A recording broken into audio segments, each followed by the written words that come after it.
Hello, hello. Welcome to Photography with Anne today. I thought I would pop on real quick and show you a little bit about how I edit my photos. So I edit raw photos. I edit the raw images, RAW. I use a program called RawTherapee.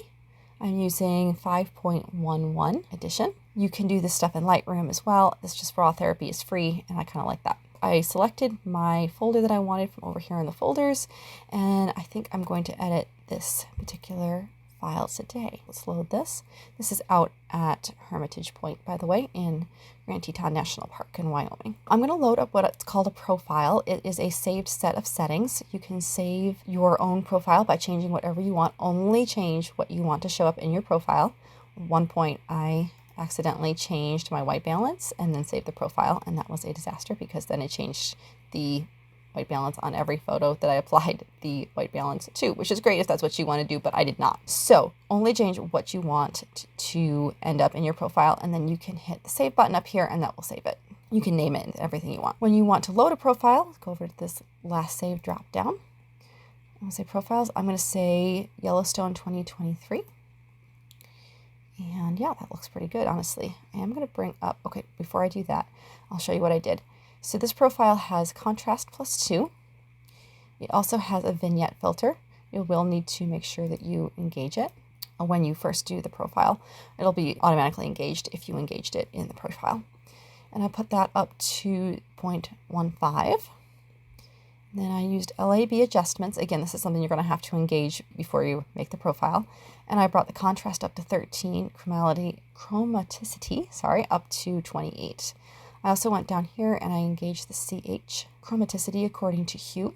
And I took down the red slider a bit, took down the blue slider a bit, and took up the yellow slider just slightly.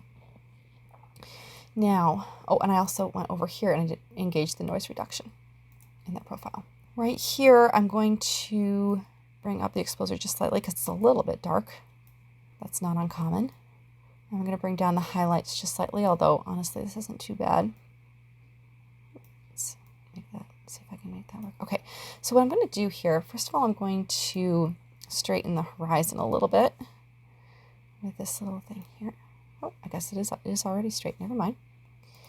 But I'm going to go down here, I'm going to engage this gradiated filter. And you can see the sky just went dark.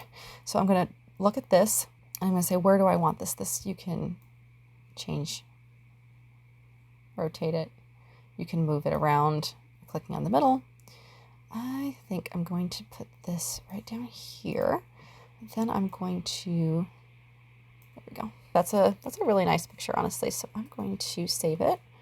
Now, note here that I took the JPEG quality and I took it down to 40. This makes a much smaller photo. It's perfect for sharing online. You can print it at that size and it would be perfect. And it's only maybe about a megabyte, maybe 2 on the outside, 2 megabytes. So that saves a lot of space on your hard drive, because if you did that at 100%, it would be up to, oh, I don't know, like 25 megabytes or something like that.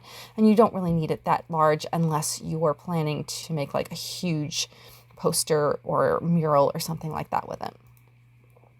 So let me do a second photo for you. Let's see, what do I want to do here? Oh, let's do that pretty wildflower. So we'll load that.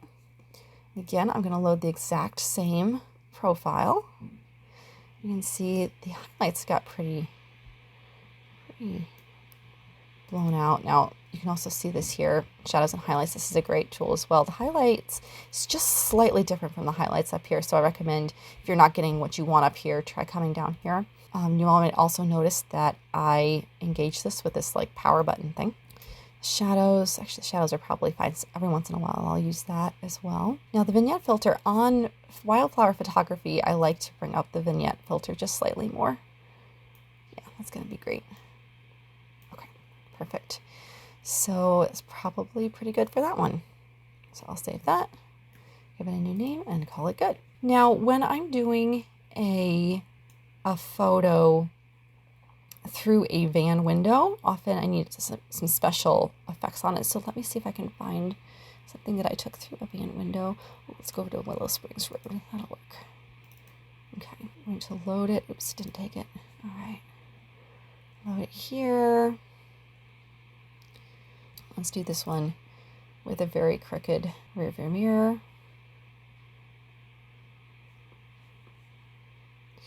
Now for this one, I am going to use my Ohio 2022. The only difference between this and the Yellowstone one that I was using earlier is that down here on the chromality, the contrast is lower and the chromaticity is also lower. So if I go over here and do Yellowstone, as you can see, it's 13 and 28. And if I do Ohio, it is 9 and 20. And the reason for this is simply because when the sun is really strong, for example, I took this in May, the last one I took in September. In September, the rays of the sun are more angled, and so they're less likely to create big highlights.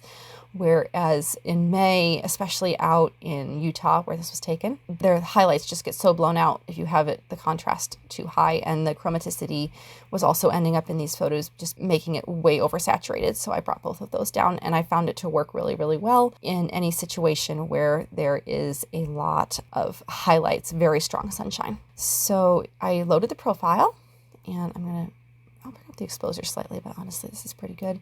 Highlights. Now, this actually has a bit of a bluish tint to it. You might not really notice it in this particular photo. What I'm going to do is I'm going to bring up this blue-red equalizer just slightly. Oops, I brought it down. That's not what I want to do. I want to bring it up just slightly. Oh, I don't know, maybe about 19. Yeah, look at how much nicer that is. This versus this. Okay, maybe you can't tell. I can tell. I might bring it up just slightly more. The thing is, you don't want to turn your clouds pink. So you don't want to bring it up too much. Yeah, but that gives it a nice glow. Now, actually, this is also a photo from Utah, and sometimes the photos from Utah, it's like you see these beautiful red rocks, and you take pictures, and then you come in and you load your profile, and it's like these rocks are yellow. They are not red. This is not what I saw. The way that I fix that is I will often take down this tint just slightly. Now, it is already below 1, so I probably won't touch that for this one, although it looks like it could use a little bit, so I might bring this down to 20. Yeah, we'll see if I leave that. But the other trick is to go down here to the HH on the lab adjustments. And I'm going to bring down this just a little bit. Okay, so between the two, that's not working. So I'm going to go back over here and bring this back up to 40 and see if that's better. Maybe I'll do something in between. Let's do 30. And back over here, bring this down. Yeah, and see now you've got that nice red dirt. So if I was to go over here, this is what it was before. This is what it is after. Now, see how it's no longer red. Now, it may be a little bit magenta. I may have taken it down a little bit too much, but it's still better. Let me save that. Awesome. Now, I'm also going to go over and show you on another picture. Let's go down to Roadside Arch, which is just along the road. Well, let's try this one. Okay, do you notice how yellow this is? This is very, very yellow, especially compared to the pictures around it. Let's go over, we'll get, I think it's so saturated, I'll probably do the Ohio. There we go. Bring up the exposure a little bit. See, it is still so yellow. It's a great picture though. I love the colors. It's just too yellow. Okay, so we're gonna go over here. Let's see. Okay, notice this is now like 1.059. That's probably gonna be too high. Let's bring this down to 39 and see if that helps. See if that's enough. Let's go down again to the HH. Make that a little bit redder. Oh yeah, look at that. Okay, we're getting closer. Okay, now it's blowing out purple, so I don't want to do that too much. Let's go like that. Okay, so that's what it looked like before. This is what it looks like after. And again, you can bring this back up if you feel like you need to do so. It's just getting too purple for you. And I might actually bring this down a little bit more now that I've added a little bit more of that green tint back to it. Okay, so now we've got, oops, we got this. You have this. Not sure I like that.